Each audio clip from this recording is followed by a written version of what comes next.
There are moments in the automotive world that stop people mid-scroll. Moments that make enthusiasts put down their coffee, rewind the clip, and ask, did that actually just happen? This is one of those moments, and to understand why it hit so differently, why thousands of people across automotive communities started talking about it almost instantly, you need to understand the world Mat Armstrong has been living in for the past several years, because what Koenigsegg just didn't happen in a vacuum. It happened at the end of a long road, a road paved with ignored emails, brand silences, and one very public, very ugly piece of Bugatti drama that changed the mood of the entire creator space almost overnight. Mat Armstrong is not a casual car guy with a camera. He is one of the most technically capable automotive content creators on the planet right now. His workshop has seen crashed Lamborghinis, wrecked Ferraris, and damaged hypercars that professional dealerships and certified technicians had already written off as beyond saving. He buys these machines in pieces, sources genuine manufacturer components at enormous personal cost, and then brings them back to life on camera, in front of millions of people, with full transparency about every single step of the process. No shortcuts. No replica parts dressed up as originals, no smoke and mirrors, just real engineering, real money, and real skill applied to real cars. That combination has built him an audience of over 5 million subscribers, people who don't just want to watch cars go fast, they want to understand what makes them work. And for years, while Mat was doing all of this, the brands whose engineering he was celebrating, explaining, and quite literally rescuing from the scrapyard said absolutely nothing to him. Not a word, not a like on a post, not a single acknowledgement from any official channel. The silence from those brands was so consistent and so complete that it had almost become part of the background noise of his channel. And then Bugatti happened. To understand the atmosphere that surrounded Koenigsegg's move, you'll first have to understand what the Bugatti situation did to the mood of the automotive community. Bugatti as a brand has always operated in a world of its own.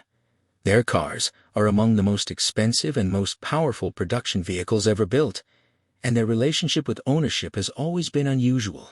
Bugatti has long maintained what is essentially a vetting process for who gets to own their cars, a practice that goes beyond the showroom and extends into the secondary market.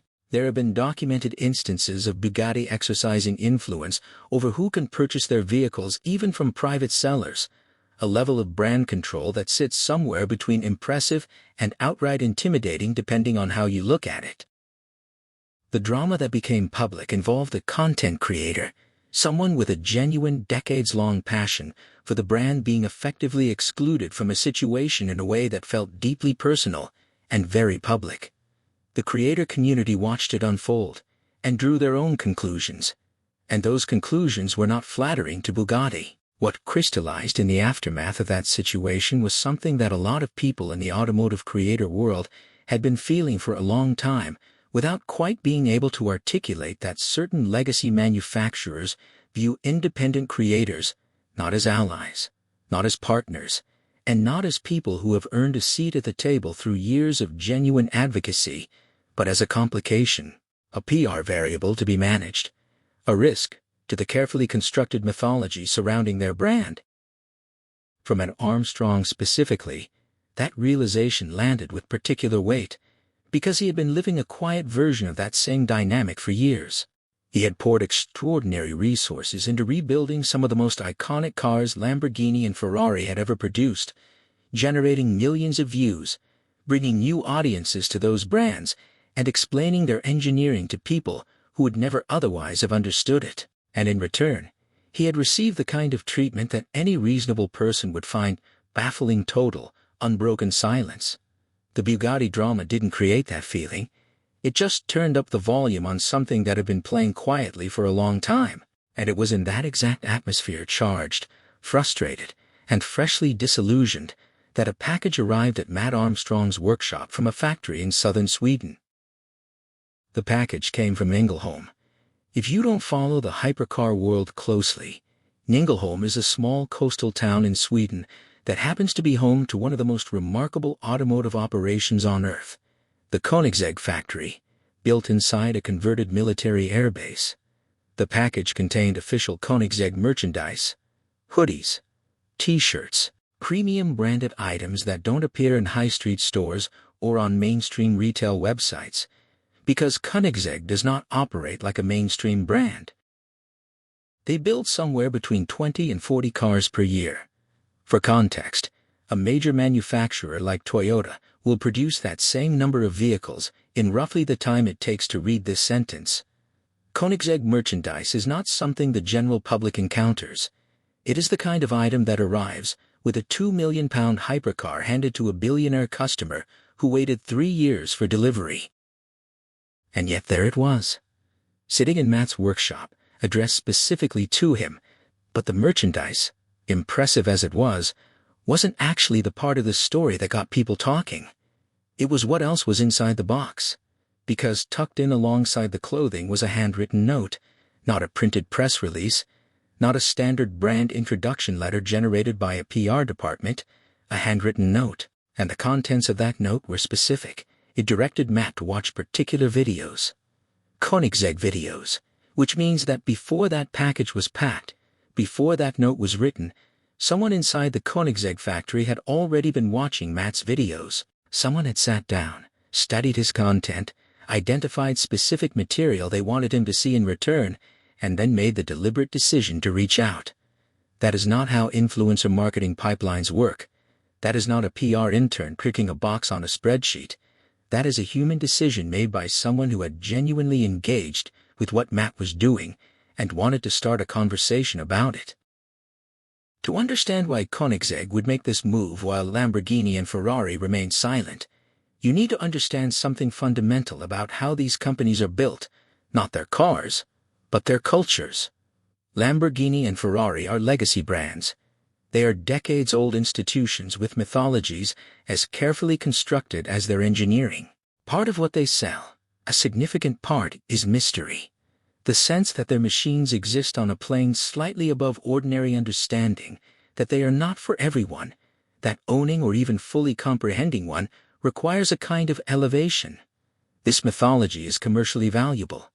It is part of why people pay the prices they pay, and it means that anything which demystifies the product, which shows it disassembled on a workshop floor with its engineering laid bare for anyone to study, is viewed, at some level, as a threat to the brand architecture rather than a celebration of it. Koenigsegg was never built on that kind of mythology. Christian von Koenigsegg started his company in 1994, at 22 years old, with no inherited empire, no formal engineering credentials, and no institutional backing. What he had was an obsession with engineering and an absolute refusal to accept that the things he wanted to build were impossible. 30 years later, his company has produced cars that hold multiple world speed records, developed engine technology that eliminates the traditional camshaft entirely, and invented a gearbox capable of shifting faster than anything else in existence. But perhaps more telling than any of those achievements is the way Christian von Koenigsegg himself communicates about them. He does interviews. He sits in front of cameras and explains, in precise technical detail, exactly how his innovations work. He gets visibly excited about tolerances and thermodynamics and material science in a way that feels entirely genuine, because it almost certainly is. He is not protecting a myth. He is sharing an obsession. That cultural DNA flows through everything the company does. Koenigsegg engineers post technical content themselves. The factory has welcomed cameras inside in ways that Ferrari and Lamborghini would never permit. The entire company operates on a philosophy of transparency through confidence, the belief that showing exactly how something is made doesn't diminish it. It proves the point.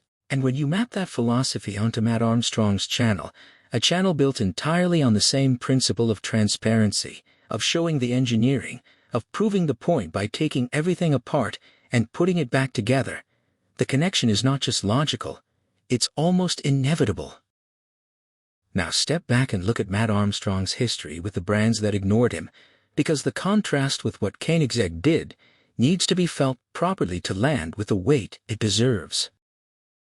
The Lamborghini Reventon that Mat rebuilt is not a car that shows up in automotive restoration stories with any regularity, because there are only 21 of them in the world. It is one of the rarest production Lamborghinis ever made, a limited edition flagship that even Lamborghini themselves have no particular abundance of spare parts for. Mat acquired a damaged example and committed to a full restoration using genuine components, documenting every step, sourcing parts that required extraordinary effort to track down and verify as authentic. The cost of that project in money, time, and the sheer complexity of working with a car that almost nobody else on earth has ever opened up was enormous. And the audience it brought to Lamborghini's engineering, to the story of that particular model, to the brand as a whole among younger viewers who had never previously engaged with it, was equally enormous. Lamborghini said nothing. Then there was the Ferrari 296 GTB, a hybrid hypercar, a car representing the absolute cutting edge of Ferrari's current road car technology, a car that even Ferrari-certified technicians had reportedly encountered serious difficulties with. Mat was rebuilding it on camera, sourcing official OEM components, documenting the hybrid system, the electronics, the complexity that makes modern Ferrari engineering so remarkable, and bringing millions of viewers along to watch and understand all of it. Ferrari said nothing. Not a parts discount, not a factory invitation, not a mention on their social media channels, not even a private acknowledgement that someone out there was doing something remarkable with their cars. Total silence from both brands, sustained over years of work that cost Mat significant money and generated those brands incalculable goodwill among audiences they would otherwise struggle to reach. When Koenigsegg's package arrived in the wake of the Bugatti drama, the community understood immediately what it meant. It wasn't just a nice gesture from a car company. It was the clearest possible illustration of the gap between manufacturers who are operating from fear of demystification, fear of losing control of their image, and a manufacturer operating from confidence. Real confidence. The kind that doesn't need to hide the engineering because the engineering can speak entirely for itself. What happens next is the question that the automotive community cannot stop discussing, because a box of merchandise, however meaningful its symbolism, is only the beginning of something if both parties want it to be, and everything about the way Koenigsegg operates suggests that they do not make moves without intention, and they do not start conversations they don't intend to continue. The most natural next development, the one that feels almost structurally inevitable, given what has already happened, is a visit to Ängelholm. The Koenigsegg factory is not an industrial plant in the way that most people would picture one. It is a small, extraordinarily precise operation inside a converted airbase, where every car is assembled by hand, by a workforce that knows each vehicle intimately. The tolerances are exceptional. The materials are exotic. The processes are genuinely unlike anything happening in mainstream automotive manufacturing. A visit from Mat Armstrong walking through that facility with his camera, understanding and explaining what he's seeing. Sitting down with Christian von Koenigsegg to talk about the light-speed transmission or the free valve technology in the depth that both of them are clearly capable of engaging with, would produce content unlike anything the automotive YouTube space has seen.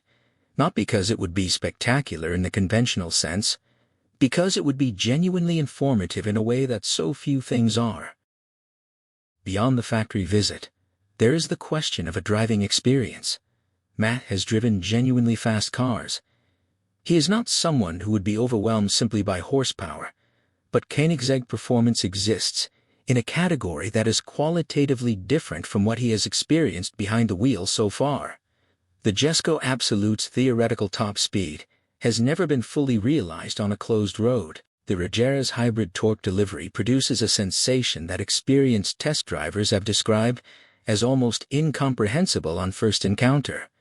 Putting Mat Armstrong in one of those cars not just as a passenger, not just for a brief hot lap, but in the context of his technical understanding of exactly how the performance is being generated, would be something remarkable to document, and Koenigsegg would understand that better than anyone.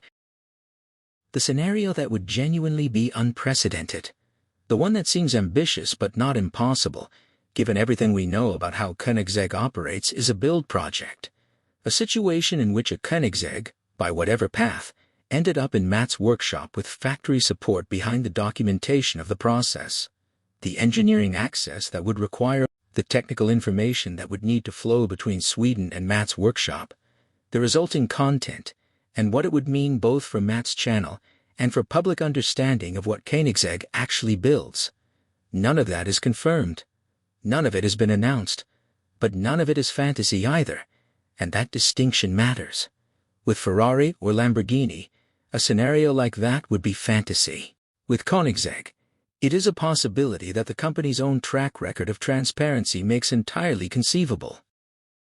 There is something larger happening here that deserves to be named clearly. The automotive media landscape has shifted enormously over the past decade, and the shift is not slowing down. The channels through which people discover, understand, and form emotional connections with car brands have changed fundamentally. The traditional press fleet, the glossy magazine review, the carefully staged reveal event, these things still exist, but they no longer hold the monopoly they once did on shaping public perception of what a car brand means. YouTube channels with millions of technically engaged subscribers now carry influence that rivals and in some demographics significantly exceeds the influence of major automotive publications that have been operating for decades. The manufacturers who have understood this shift early are not necessarily the largest or the most prestigious.